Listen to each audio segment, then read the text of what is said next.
예, 사례 강의 시작하도록 하겠습니다. 그래서 우리가 사례를 보는데요. 사례는 이론 있죠. 이론이나 혹은 판례를 가지고 이걸 적용하는 거라고 생각하시면 됩니다. 그래서 대부분이 우리가 물어보는 거 있잖아요. 어떤 사례, 사실관계를 주어주고 이 사실관계에 대해서 설명하거나 논하시오 이렇게 이제 하는 겁니다. 그래서 대부분이 설명하거나 논하시오의 문제가 나오는데 설명하시오하고 논하시오는 완전히 달라요.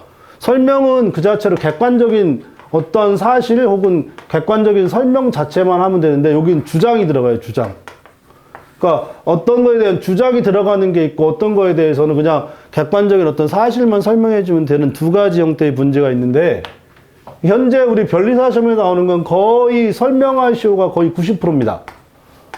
90%고 논하시오를 하는 거는 거의 10문제 중에 한 문제 정도 나올까 말까 하고요. 그러니까 작년 같은 경우 2023년 같은 경우에는 없어요.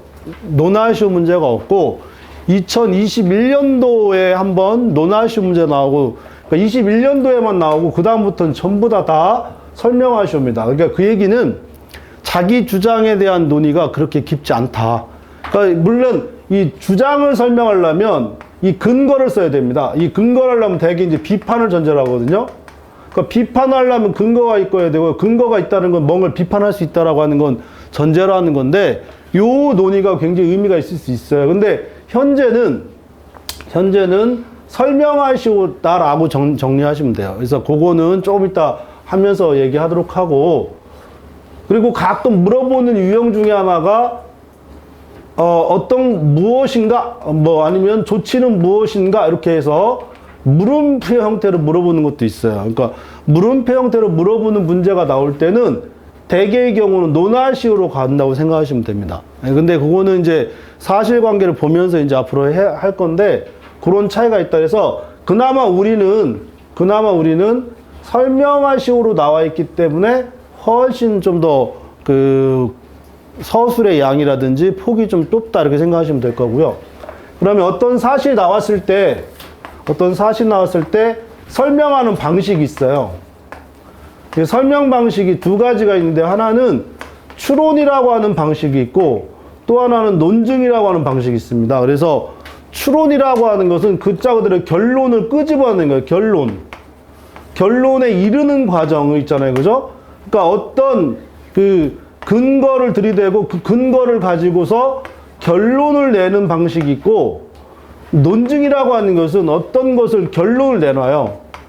결론을 내놓고 나서 그리고 나서 그 결론이 왜 맞는지를 근거를 들이대는 겁니다. 그러면 차이가 없지 않느냐라고 얘기할 수 있어요. 그래서 추론은 근거를 가지고서 결론을 내는 거고 논증은 결론을 내놓고 나서 근거를 들이대는 거다 이렇게 얘기하는데 이게 여러분들한테는 그닥 차이가 없어요. 그닥 차이가 없는데 이게 이제 나중에 굉장히 중요한 문제는 어디로 가냐면 추론이라고 하는 건 이래서 이게 옳다라고 얘기하기 때문에 대개 이제 당사자들 혹은 그 변호사나 여러분처럼 변리 업무를 하게 되면 당사자, 변호사, 변리사 이런 분들이 법원에 대해서 어떤 권리를 주장하고 그 권리에 대해서 어떤 피고가 무엇을 해줘야 된다라고 주장하는 거기 때문에 그러면 대개 이제 원고가 돼서 피고를 상대로 이거 해라라고 주장을 하는 거잖아요. 그죠?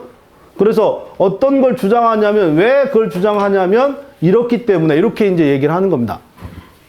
약간 좀 추상적인 거니까 조금 이따 사례를 가지고 얘기하도록 하고요.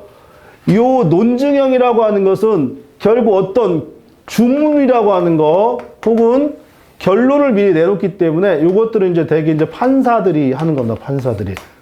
판사들이 먼저 결론을 내놓고 그 결론을 내는 것에 대한 근거를 들이대요. 그래서 이런 것들은 이제 주로 결정권자들이 주로 내놓고서 왜 이렇게 해야 되는지 이렇게 쓰는 거. 그래서 우리가 이걸 나중에 하다 보면 판사형 답안이라고 이건 변호사형 답안이라고 얘기합니다. 그러면 우리 변리사 시험은 굳이 하자 그러면 추론형이 맞느냐, 논증형이 맞느냐 하면 결국 이게 맞아요.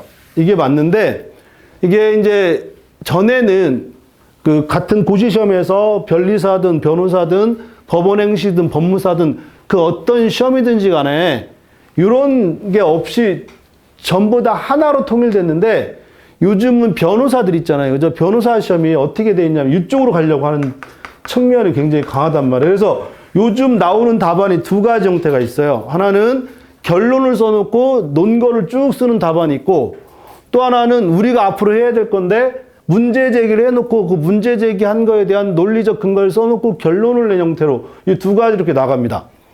그러니까 그렇다 이게 잘못됐느냐? 그렇진 않아요. 그러니까 나중에 하다 보면 결국 보려고 하는 거는 근거와 주문이 그러니까 결론과 근거가 뭐냐고는 무슨 근거로 이런 결론을 냈느냐 똑같은 얘기이긴 한데 이걸 어느 식으로 쓸 거냐 할 때는 일단 앞으로 우리는 요 방식으로만 쓴다라고 생각하시면 됩니다. 이제 일단 그렇게만 이론적으로 하시고 그래도 처음에 우리가 뭔가 사례 시험이라고 하는 거 볼 때 어떤 논리적 근거나 어떤 바탕을 가지고선 봐야 되기 때문에 그냥 아무 생각 없이 이게 답을 쓰는 게 아니고 다 그런 근거에 의해서 답안을 쓰는 것이다. 이렇게 논의를 할 수 있기 때문에 그래서 맨 처음에 여러분 보시면 사례 문제의 답안 서술 방식과 방법과 형식 해가지고 답안 전개의 형식과 유형에서 논리적 전개의 필요성, 뭐 추론과 논증, 그 다음에 서술 방법과 최소한의 형식 뭐 해가지고 뒤로 가시면 쟁점 기술형,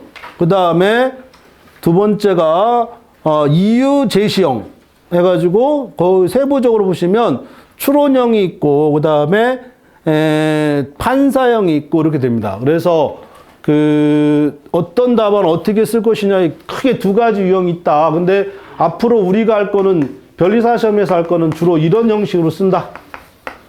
라고 생각하시면 됩니다. 이렇게 생각하시면 되고 그게 전체적인 그림은 나와 있다시피 쟁점의 정리, 쟁점 이에 대한 그리고 결론 이렇게 되어 있고요.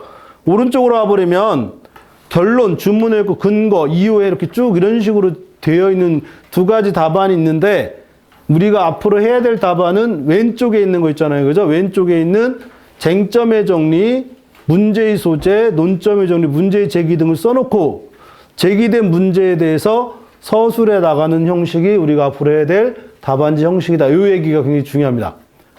이게 왜 중요한지는 이제 앞으로 계속 해 나갈 거니까 그렇게 하고요. 뒤에 이제 나머지는 여러분들이 이제 앞으로 해 나가면서 하는데 그냥 큰 제목만 읽어보세요. 서술상의 주의사항 해가지고 아마 3페이지로 되어 있는데 서술상의 주의사항 초안 및 목차 작성의 중요성이라고 나옵니다. 그러니까 초안 및 목차 작성의 중요성이라고 하는 것은 어떤 사례가 나오면 내가 이것이 쟁점이 무엇이고 그래서 쟁점에 대해서 어떻게 서술해 나갈 건지를 대략적으로 잡아놔야 됩니다. 그러니까 골격을 잡아놔야 그 다음부터 서술이 되지 그냥 뭐 하면서 그냥 무조건 다 서술할 수 있다 이런 거의 불가능해요.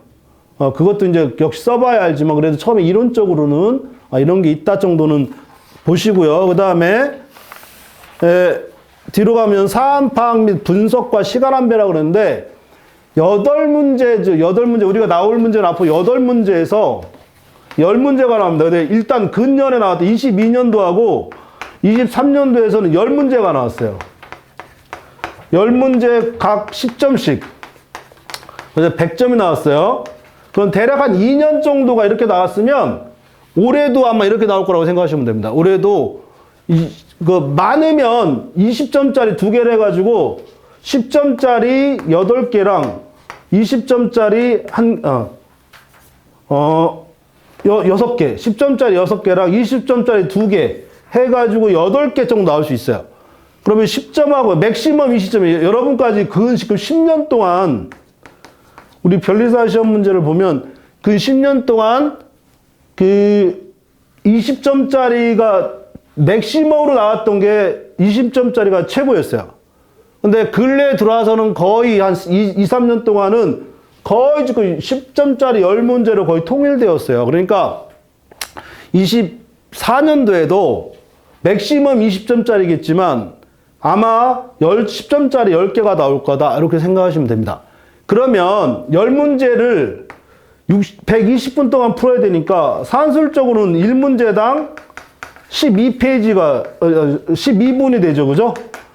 한 문제당 12분이 되는데 그럼 12분 동안 사안을 파악하고 사안 파악해서 쟁점을 제시하고 제시된 쟁점에 대해서 학설과 판례 내지 혹은 법률에 관한 어떤 기본적인 논리를 전개하고 나서 결론까지 내기란 거의 불가능해요. 이때부터는 거의 머신이에요, 머신. 그냥 기계처럼 써요, 기계처럼.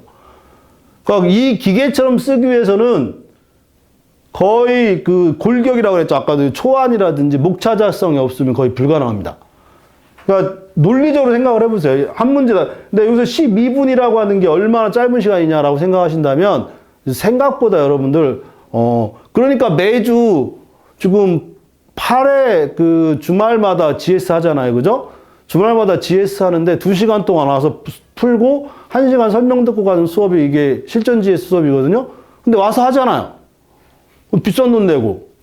생각해보면 2시간 동안 내가 와서 고생을 왜 하냐고요. 그런데 그게 이제 해보시면 알겠지만 2시간이 금방 가요.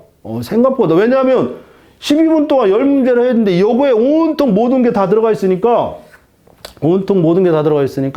거의 금방 갑니다. 이거 진짜로 시간이 빨리 가는구나 할 정도가 되게 그러니까 앞으로 이거 느껴보셔야 되는데 지금 일단 다시 한번 결론을 내면 이 시간 안배라는 게 얼마나 중요하냐 이런 문제가 되고 나중에 이제 동차반들이 가장 시험 보고 나면 근데 이미 후회가 해도 끝나지만 왜 동차는 한 번밖에 없어요 평생 그냥 동차 한 번밖에 없으니까 삼시생이 동차요?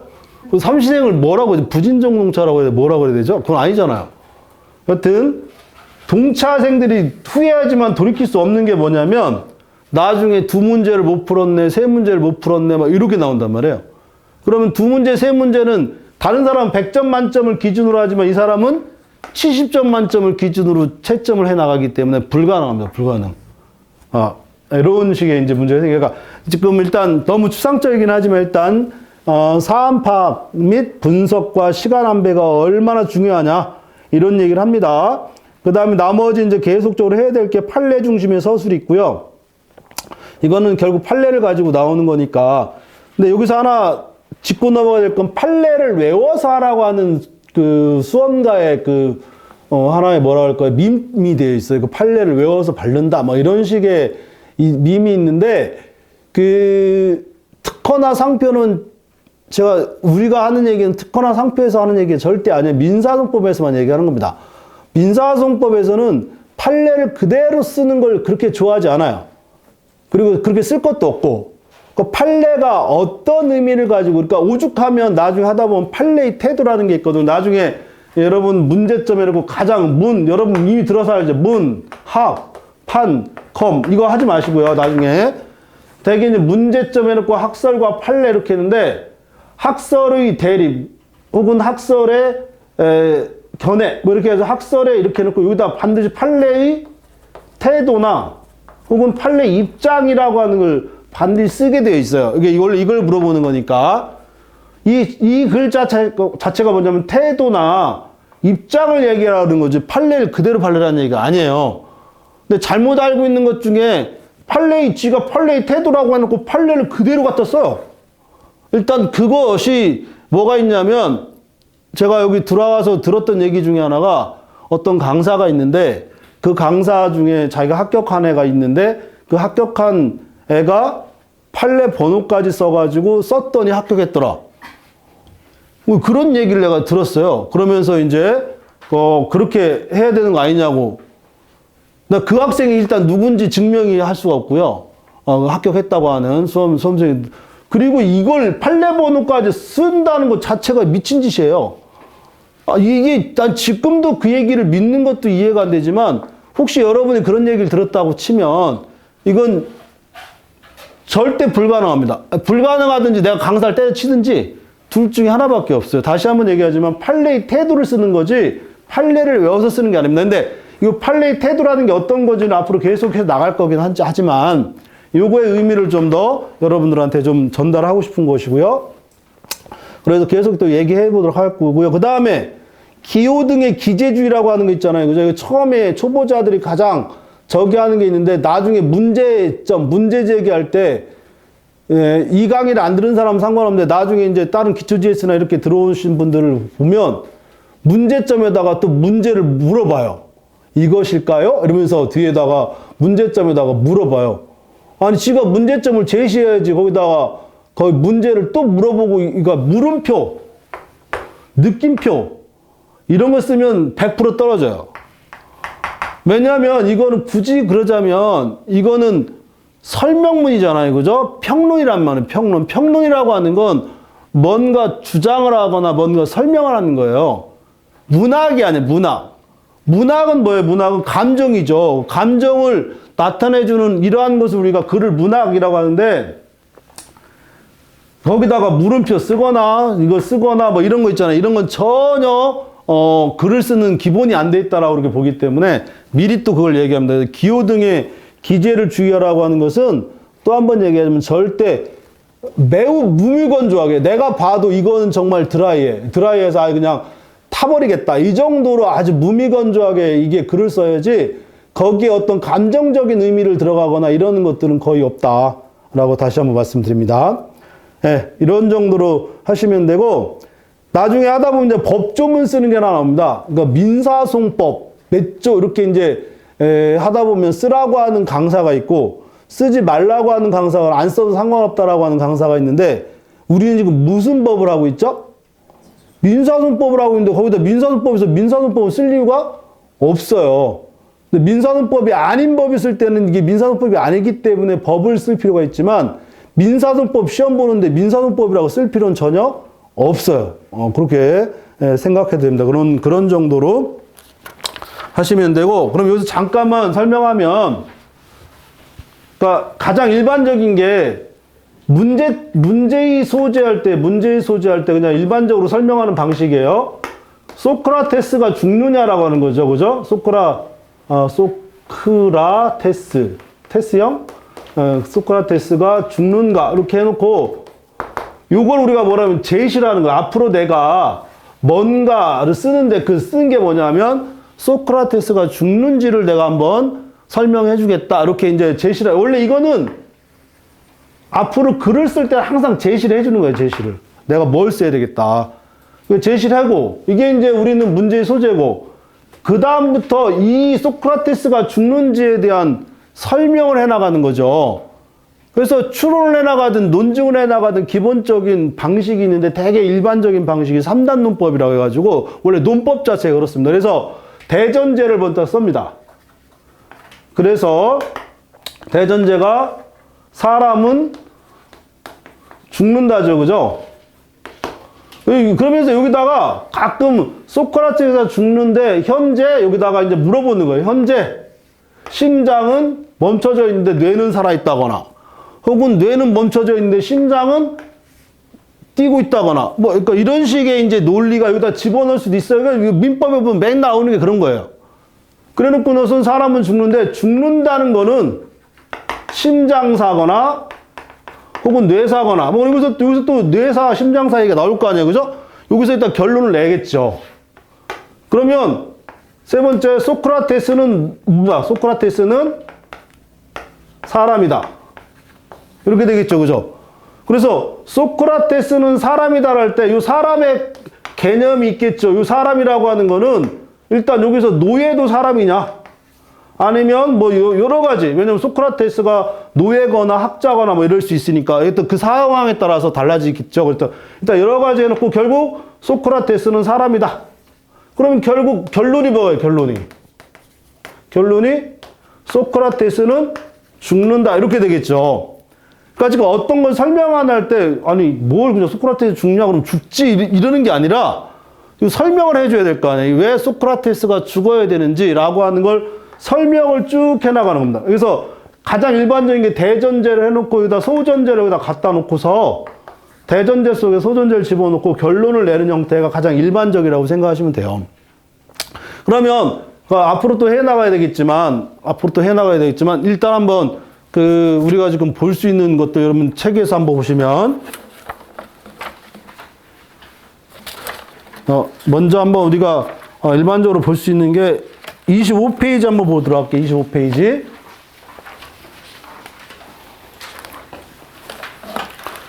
오늘 오다가 또 제가 이런 얘기는 왜 제 귀에만 들리는지 모르겠는데, 제가 여러분 잘 아시다시피 반미주의자 아닙니까?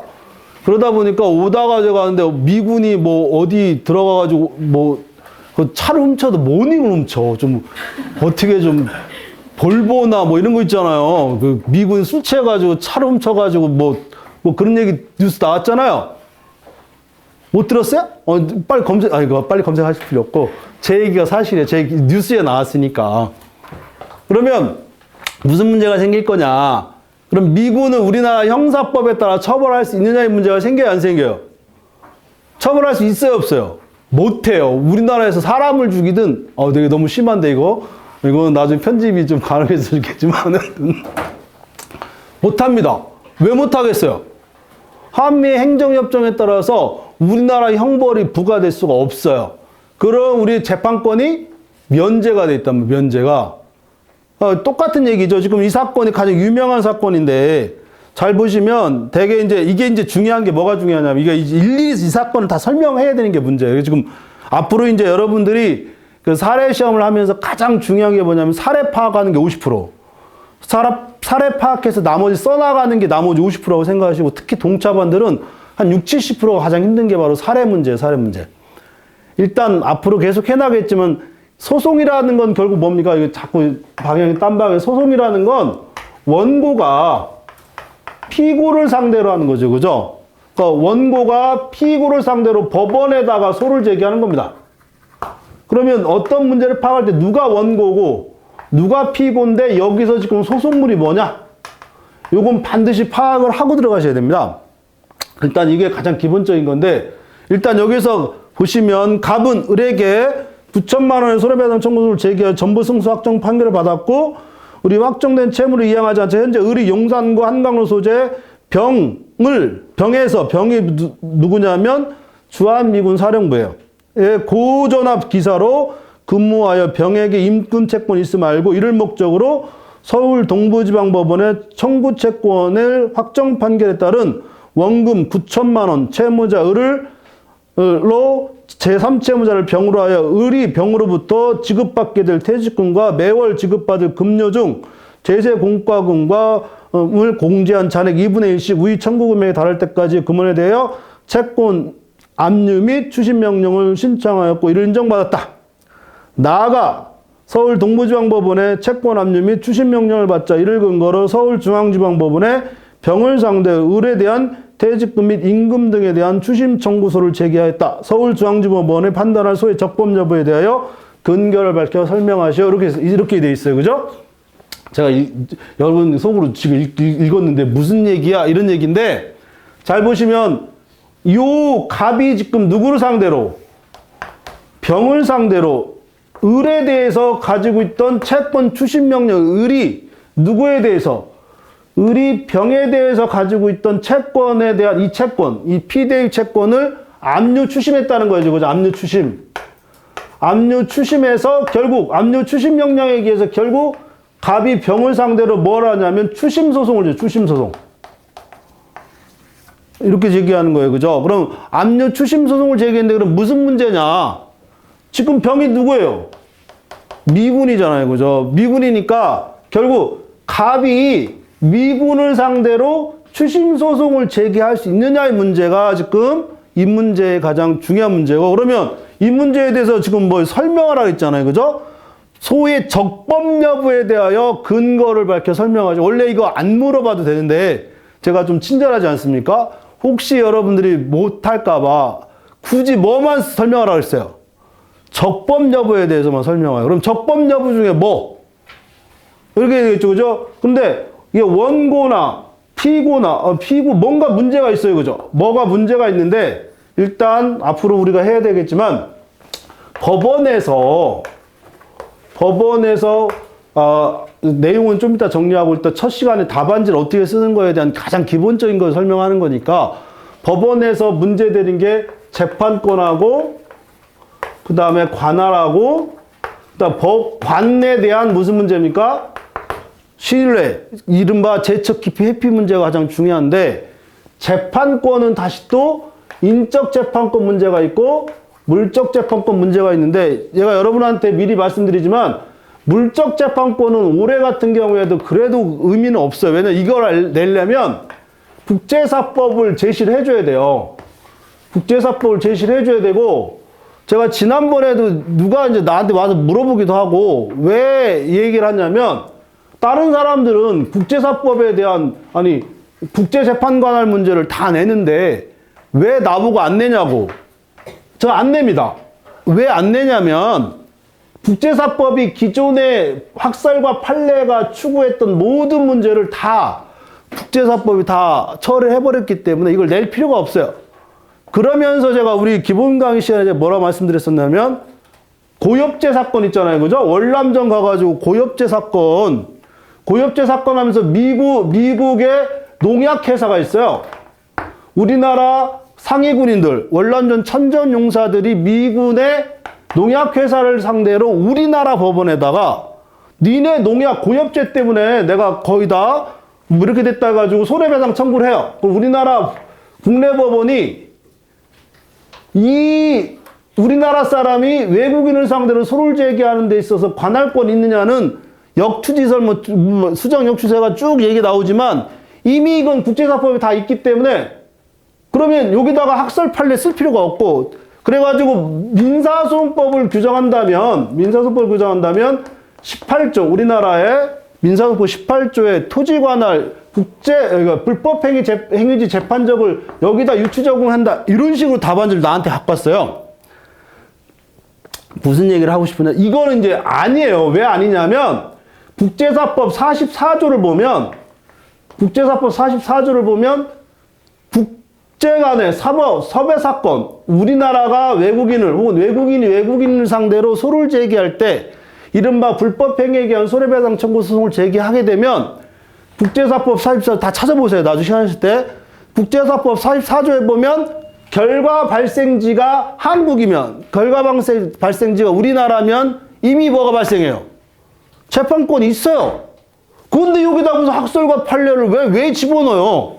그러니까 이 문제를 낼 때는 이건 뭐다 여기다 써줘야 돼요. 국제사법 44조가 있다라고 거기다 써줘야 돼요. 왜냐면 우리 시험 여러분 다 지금 보니까 그 법조문을 하나도 안 가져왔는데 다음부터 법조문 꼭 가주셔야 됩니다. 여튼 우리 시험용 수험법전에 없는 법조문은 반드시 기재하도록 돼 있어요. 안 그러면 쓸 수가 없으니까. 근데 이런 식으로 문제를 내놓고는 민사소송법 18조를 적용한다 이런 거는 말이 안 돼요. 그러니까 이 판례가 나올 때는 법조문이 없기 때문에 민사소송법 18조를 적용해야 되는데 지금은 이런 사례가 나오면 답이 뭘 바뀌어야 돼요? 국제사법 44조를 적용해서 관할권이 있다로 바뀌어야 돼요. 그런데 왜 너는 그거 안 했냐고 그러면 뭐라고 뭐 할 말이 없어. 이런 거는 안 돼요. 이런 것들은. 이렇게 쓰시면 안 됩니다. 나중에 또 이제 또 얘기하겠지만 그래서 안 내요. 낼 필요가 없고 인적 재판 들어가면 결국 어디로 가요? 이미 우리가 배운 것 중에 하나가 인적 재판은 절대적 면제주의예요? 상대적 면제주의예요? 상대적 면제주의다. 이렇게 이미 전원합의체 판결을 통해서 이미 확정이 됐단 말이에요. 일단 여기까지는 알고 있어야 되죠. 일단 여기까지 우리가 기본적으로 알고 있어야 되고 이거는 인적 재판권에 대해서 딱히 뭐가 없어요. 법조문이 없어요. 그렇기 때문에 개별적인 법조문 들어가면 외교관은 재판권이 면제된다 뭐 이런 정도의 법조문들이 나와 있지 얘가 외교관도 아니잖아요. 설사 외교관이라 하더라도 우리는 어디로 가요? 상대적 면제주의죠. 그러면 결국 이거의 문제는 뭐가 됩니까? 그러면 여기에서의 문제는 갑이 미군을 상대로 추심 소송을 제기하는 것이 재판권이 있느냐, 재판권이 없으면 부적법할 것이고 재판권이 있으면 적법할 것이다. 그러면 문제의 소재 똑같은 얘기죠. 문제의 소재 재판권이 이 적법에 대한 논의 중에 가장 여기서 물어보려고 하는 거는 재판권이 있는지 없는지가 여기에서 가장 중요한 문제다 라고 하는데 특히 이건 무슨 소송이냐면 갑이 직접 병한테 하는 게 아니라 누구의 권리를 대신 행사했어요. 얘의 추심 채권, 그러니까 을이 병행해 가지고 있는 권리를 대신 뭐 하는 거예요? 대신 행사하는 거니까 비교할 수 있는 건 을이 병행해 갖는 임금 채권하고 이 임금 채권을 얘가 압류 추심해가지고 병을 상대로 소송을 제기하는 게 같은 의미인지도 논의가 필요합니다. 일단 여기서 답안지하고 틀리게 여러분하고 같이 논리적으로 하면 을이 병에게 갖는 채권이 재판권이 면제되는지를 한번 살펴봐야 돼요. 조금 전에 을이 병에게 갖는 피대유 채권, 여기서 피대유 채권, 피대유 채권이라고 하는 건 임금 채권이죠. 임금 채권인 경우에는 기본적으로 사경제에서 행사하는 거에 하는 공법적인 행사예요. 어느 기관에서 일을 하든 그거에 대한 임금 채권은 사경제 주체로서 하는 거지 공무원으로서 하는 게 아니란 말이에요. 그죠?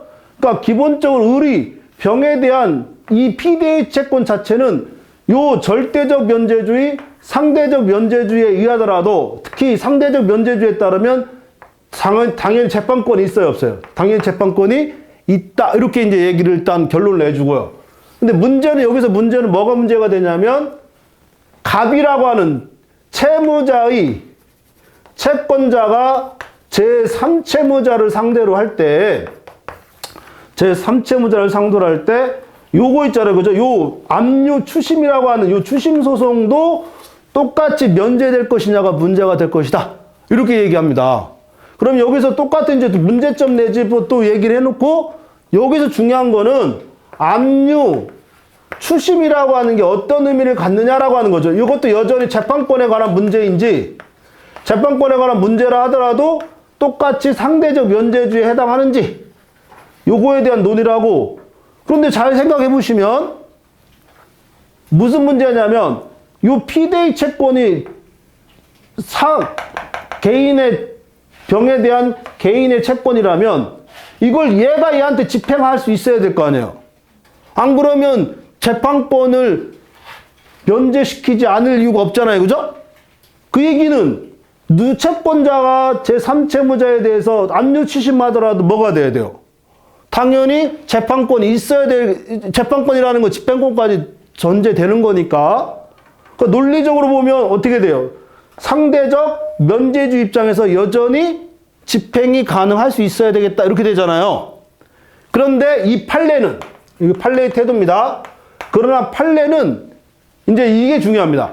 여기까지는 논리적인 문제고, 이제 여기서 3번에다가 이제 쓰는 걸, 이제 판례를 알면은 뭐라고 써요?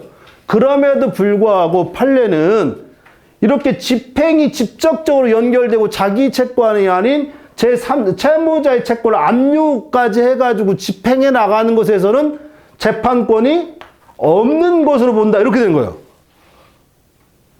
설명해놨죠, 그죠? 그리고 결론. 뒤에 이제 결론. 결론이 되면 원래 일반적인 미군 부대에 대한 채권이라 하더라도 재판권이 면제되지 아니하지만 그러나 판례는 이러한 경우 집행에 관한 문제가 생기기 때문에 재판권이 면제되는 것으로 본다. 혹은 그러한 태도를 갖는 것으로 본다. 이렇게 이제 답안지를 구성합니다.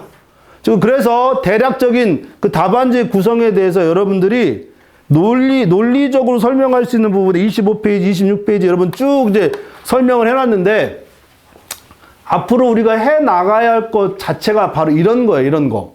어떤 사례가 나오면 그 사례에서 쟁점이 무엇인지 쟁점을 제시를 해야 될 거 아니에요. 그죠? 쟁점을 제시하고 제시된 쟁점에 대해서 내가 논리를 2개 내지 3개 정도로 구성해가지고 그렇게 결론을 이렇게 내는 겁니다. 물론 여기에서 판례가 이렇다 하더라도 집행권이 면제되는 혹은 집행권을 인정하지 아니한 사건은 그걸 면제하지 않는 이유에 대해서 설명할 길이 없다.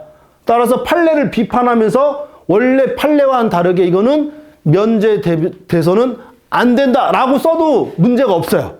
설명하시오라 하더라도 아까도 얘기했지만 요즘 설명하시오하고 논하시오를 그렇게 막 그 차이를 두고서 채점하는 경향이 없기 때문에 따라서 여기에서 결론에다가 판례의 태도만 써도 되고 판례의 태도를 약간 비판하면서 쓰면 나 같은 교수들 중에 나 같은 반미주의자들한테 보면은 굉장히 좋은 점수를 받을 수 있어요. 이거는 일종의 정성평가이기 때문에 농담이에요. 그렇다고 여러분 반미주의자가 되라는 게 아니라 이거는 그냥 극단적인 예고 그렇게 쓰시면 안 되고 그렇게 쓰시는 것이다. 라고 말씀하는 겁니다. 네, 그래서 이런 식으로 우리가 앞으로 개별적인 사례를 쭉 해서 나갈 거다라고 하는 거고, 앞으로 이런 구조를 가지고 답안지를 계속 연습해 나가는 걸 지금 하셔야 됩니다. 이게 빨리 익숙해져야만 여러분이 사례를 푸는 것이고요. 여기 조금만 더 해가지고 쉬도록 하겠습니다. 그래서 우리가 앞으로 해 나가야 될 게 이제 어떤 거냐? 이제 처음에 이제 부적법에 관한 문제가 먼저 맨 처음에 설명해. 부적법에 관한 문제가 소송 요건 흠결에 관한 문제를 따져주죠. 그러면 소송 요건 흠결이니까 처음에 법원, 조금 전에 이제 법원, 당사자, 소송물에 대한 논의를 내일이나 모레 오전까지 아마 할 겁니다. 그래서 1교시까지 할 거고요. 그리고 이게 끝나고 나면 소송 요건 흠결에 관한 논의가 끝났기 때문에 그때부터 변론과 증거법으로 이제 쭉 넘어가는 형태를 할 겁니다. 그 전에 우리가 한번 꼭 짚고 넘어가야 될 게 뭐냐면, 소송 요건 흠결 전에 우리가 꼭 짚고 넘어가야 될 게 민사소송이 뭐냐 해가지고 맨 처음에 우리 민사소송법 법조문 1조에서 보셨다시피 민사소송이라 해가지고 민사소송의 이상 해가지고 이제 요거 한번 설명하고 넘어가도록 하고, 이것만 정리하고 오늘 1교시를 끝내도록 하겠습니다. 그래서 맨 처음에 민사소송 하면서 신속, 공정하고, 그 다음에 소송경제, 그 다음에 가장 중요한 게 신의칙 문제가 하나 있죠. 그죠? 신의칙 문제. 그러면 우리 책에서 보면 여러분들이 조금 전에 봤던 그 논의하기 전에 꼭 하기 전에 여러분들하고 반드시 한번 짚고 넘어가야 될 게 뭐냐면, 페이지 15페이지 보시죠. 15페이지. 그 15페이지 이전은 있잖아요. 지금 보시면 안 됩니다. 이건 나중에 끝나고 나서 와가지고 볼 거니까 15페이지 이유만 보도록 하고요. 신의칙을 보면, 신의칙 보기 전에 우리가 앞에서 했잖아요. 그죠? 소송요건 흠결. 그 소송요건이라고 하는 건 민사소송법에서 규정한 거잖아요. 민사소송법에서.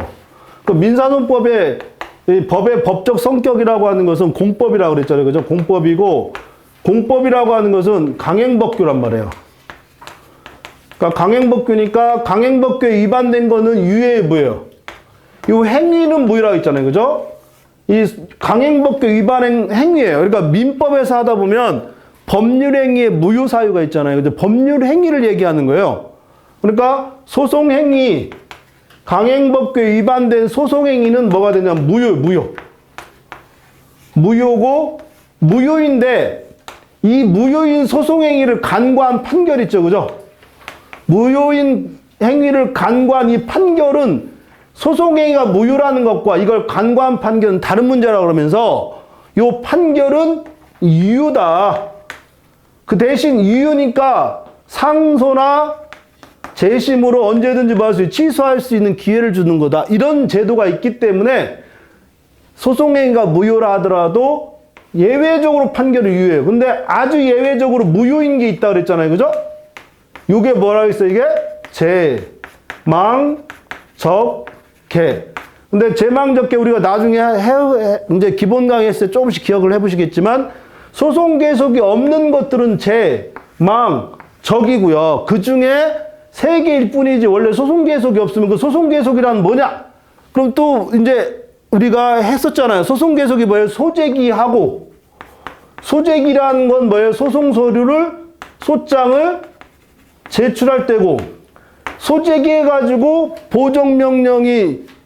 보정할 게 없거나 보정명령을 완료하게 되면 언제 한다 했어요? 송달한다 했잖아요. 이 송달 때 뭐라 했어요? 이때 우리가 소송계속이라고 얘기했잖아요. 이때 우리가 소계류, 이렇게 소계류. 그러면 잘 보시면 송달, 소송계속이니까 요때 이걸 왜 소송계속이라고 하냐면 피고가 송달을 받았으니까, 그럼 피고가 나오기 전까지, 피고가 나올 때까지의 가장 근본적인 차이점은 민사소송에서는 대리 당사자주의라고 하는 거기 때문에 그래서 소송계속이라는 표현을 여기서 쓴다고 그랬잖아요. 그러면 다시 오셔가지고 제망적계 소송 계속이 있어야만 민사소송이랑 그래서 그래요. 대립 당사자주의가 그래서 다 연결되는 거예요, 이게.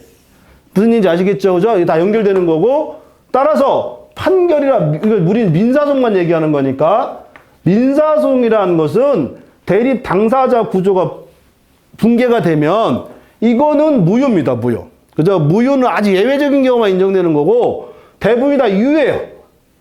그러면 지금 소송 요건이 흠결된다 하더라도 흠결된 행위가 무효인 거지, 그 판결은 유효다라고 하는 이 대원칙은 끝까지 가지고 하는 거다라고.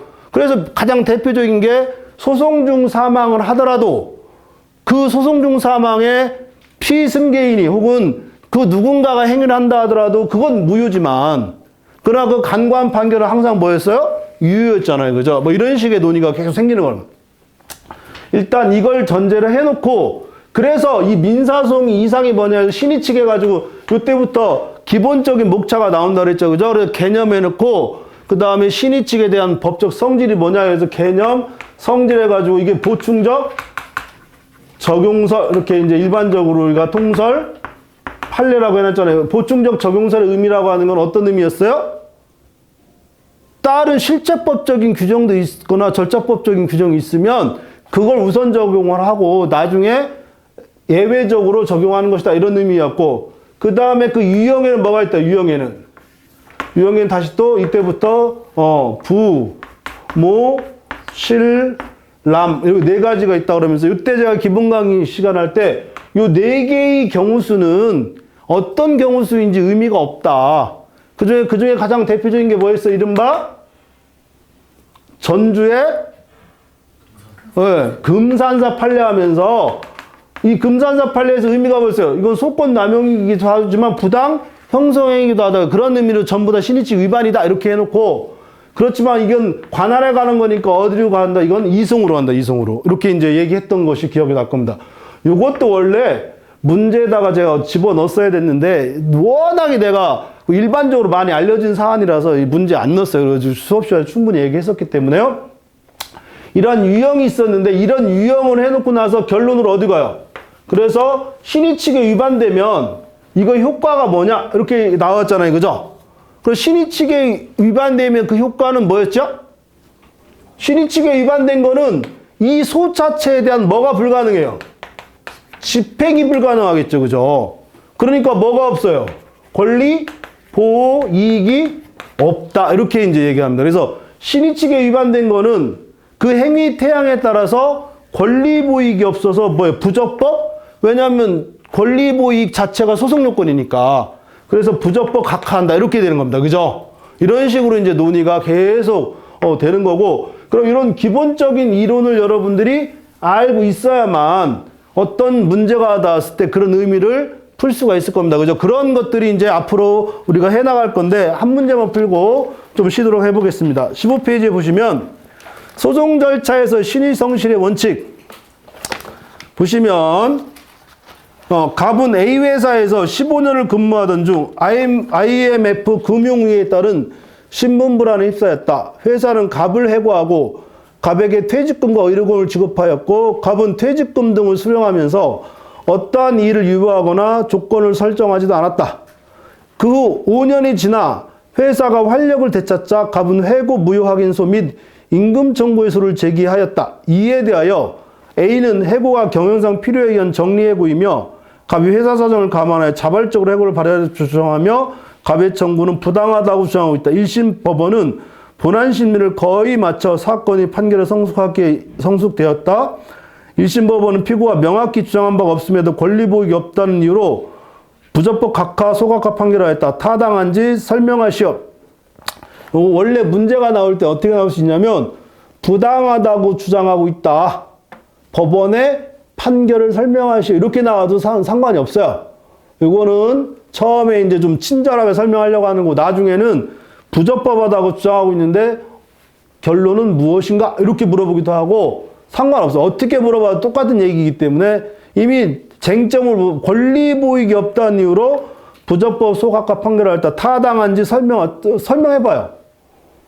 어때요? 처음 해보니까 뭘 설명해? 설명하기는 이렇게 되잖아요. 그죠?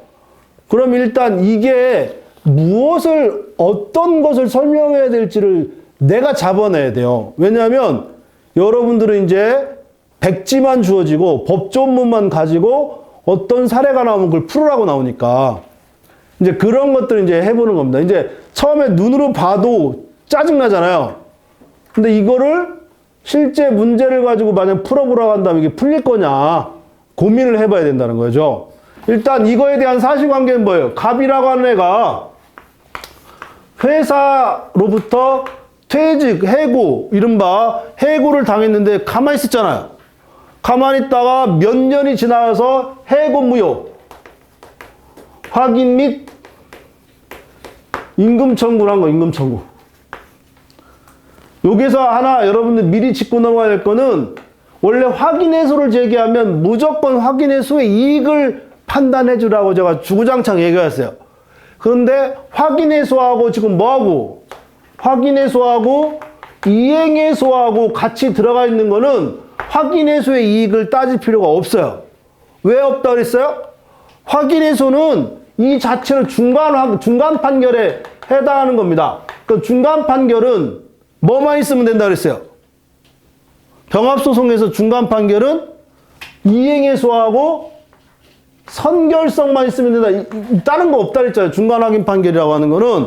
그러니까 확인해소하고 이행해소의 중간 그 선결성만 있으면 이 자체로 소의 이익이 있단 말이에요. 왜냐하면 판결을 받아야 되잖아요. 이른바 기판력을 확보하기 위해서 확인해소를 제기하는 것 자체가 소의 이익이 있기 때문에 또 한 번 얘기하지만 확인해소와 이행해소가 병합해서 소를 제기하는 경우에는 소의 이익을 논의할 필요가 없어요.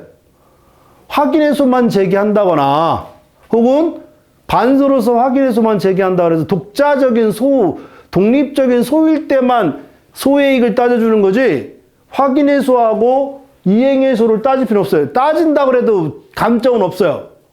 왜냐면 따진다 해도 여기다 써주면 되니까.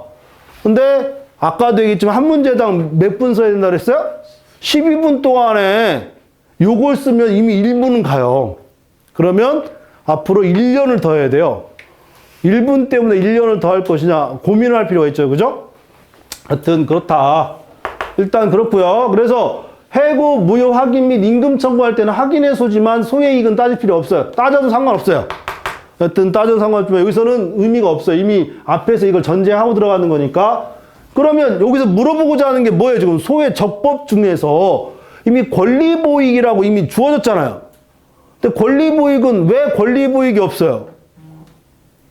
여기서 보면 권리보익만 있지 이미 우리 제목에서는 신의칙은 제목에서 쓰여 있으니까 이거 누군가는 찾을 것 같지만 만약에 제목에 신의성실이 원칙이란 말이 없었으면 권리보익을 신의칙하고 연결해서 설명할 수 있느냐의 문제가 굉장히 중요하죠.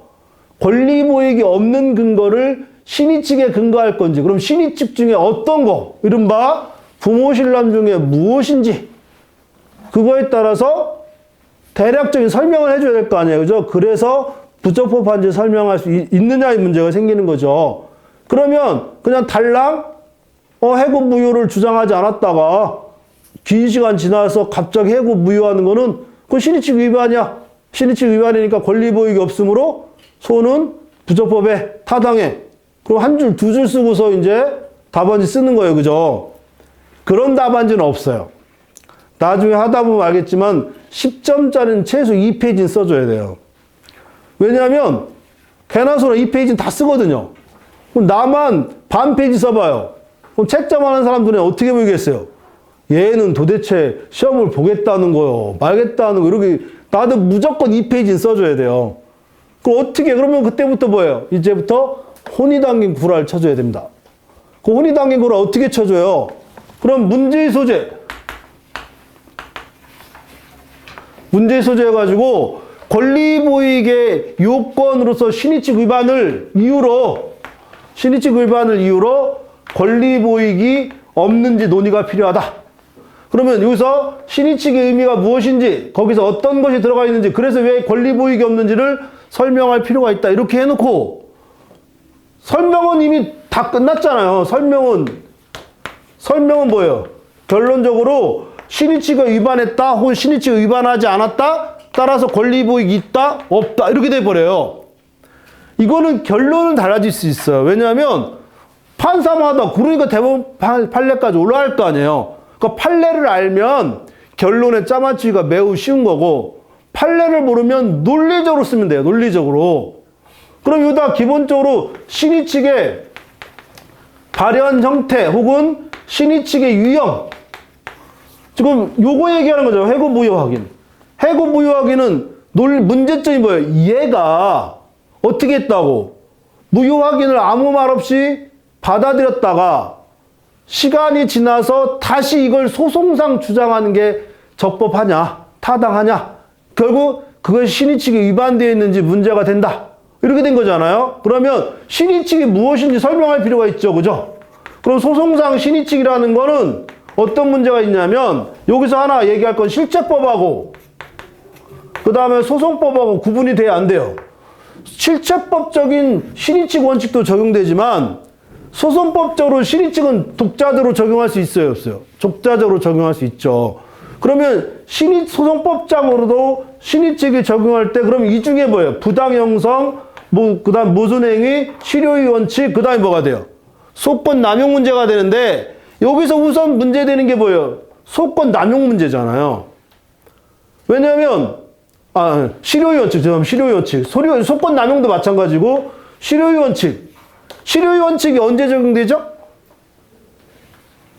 실효의 원칙이라고 하는 것은 이건 권리가 실효됐다는 게 아니라 그러니까 모순행위하고 부당 형성의 금지 원칙하고 모순행위하고 실효의 원칙은 이 사람이 더 이상 권리가 있어야 돼요. 권리가 있는데 그 권리를 행사하지 않을 거라고 하는 건 뭘 줬어요?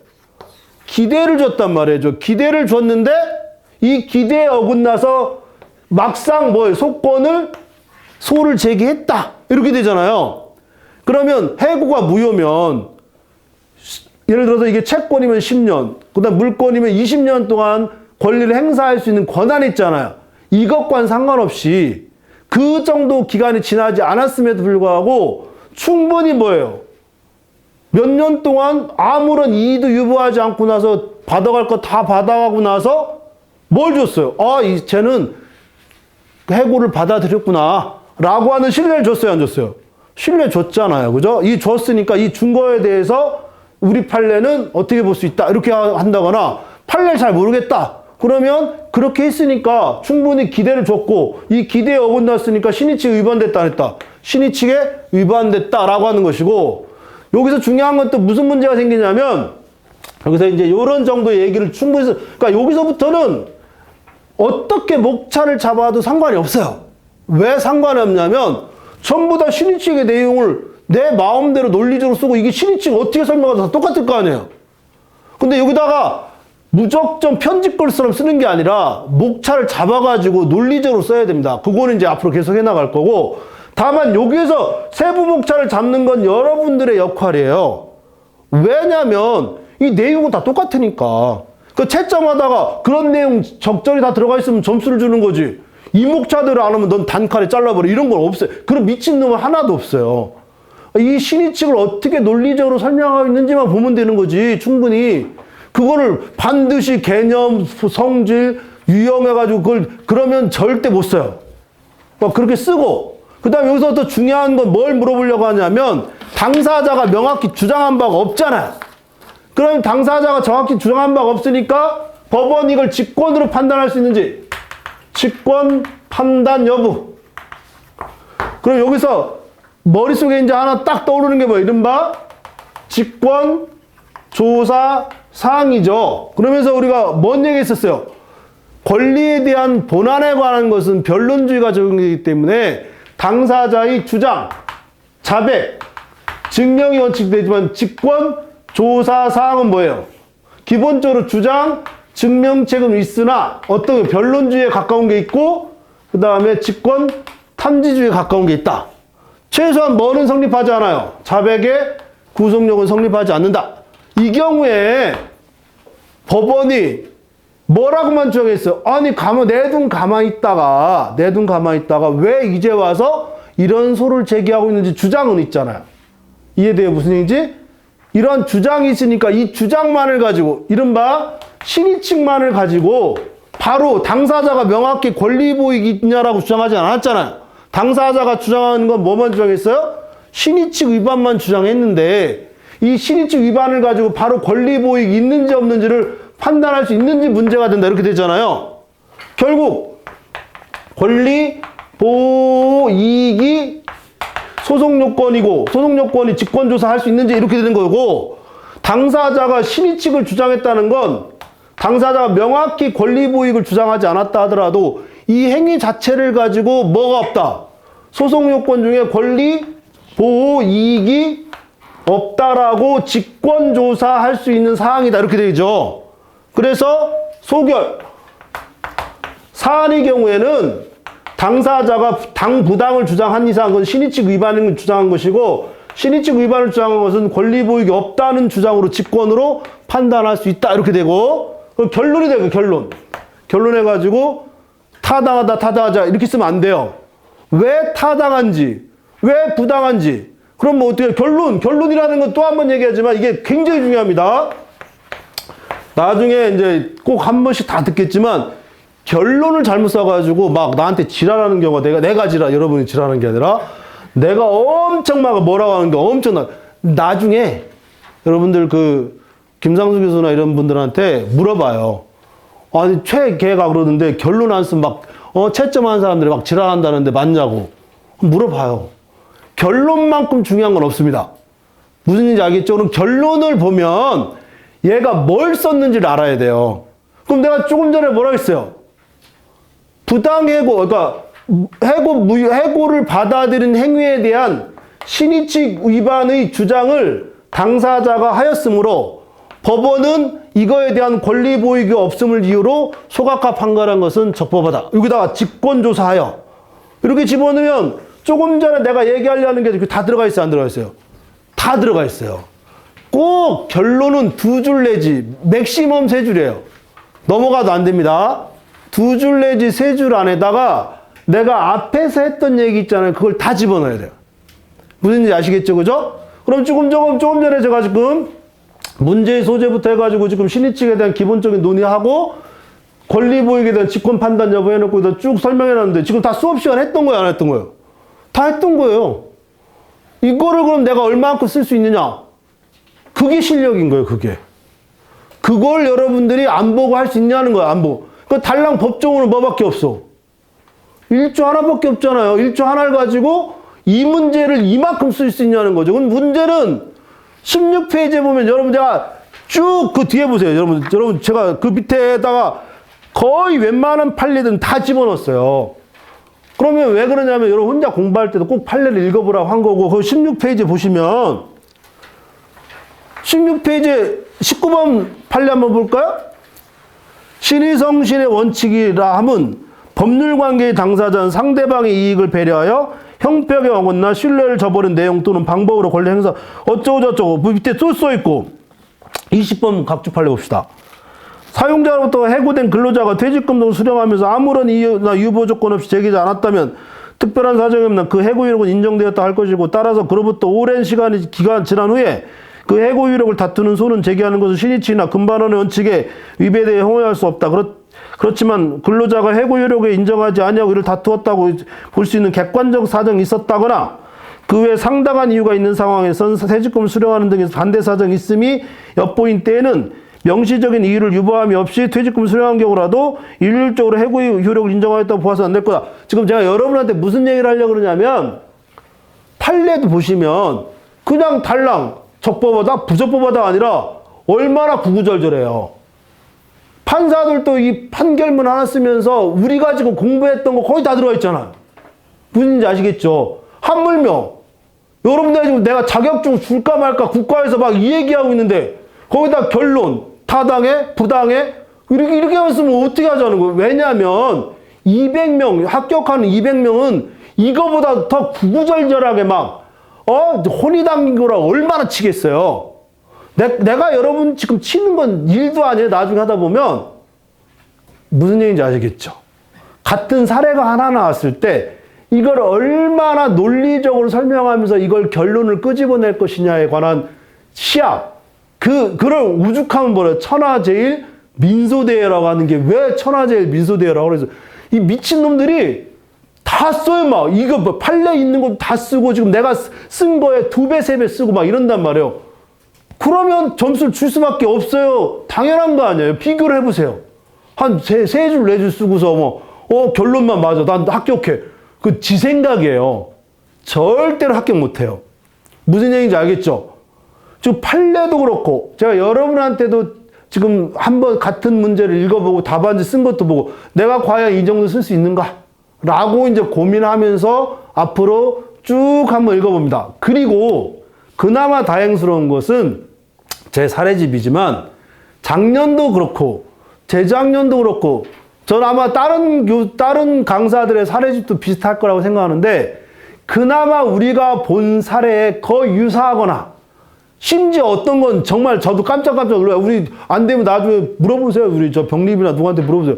내가 낸 문제가 똑같은 문제가 또 나와요. 정말 똑같은 문제가 나와요. 무슨지 아시겠죠? 그나마 우리가 시험을 볼 수 있는 근거라든지 단서는 바로 거기에 있어요. 그러니까 우리가 보고 있는 걸 꼼꼼히 보다 보면 자주 보다 보면 그리고 연습하다 보면 충분히 그러한 답을 찾아낼 수 있다. 우리가 앞으로 해야 될 게 어떠한 답을 구하는 것이냐라고 하는 거. 지금 이 문제 하나만 봐도 충분히 우리가 알 수 있겠죠. 그죠? 10분간 쉬었다가 이제 본격적으로 진도 나가면서 우리 내용을 한번, 사례를 한번 풀어보도록 하겠습니다.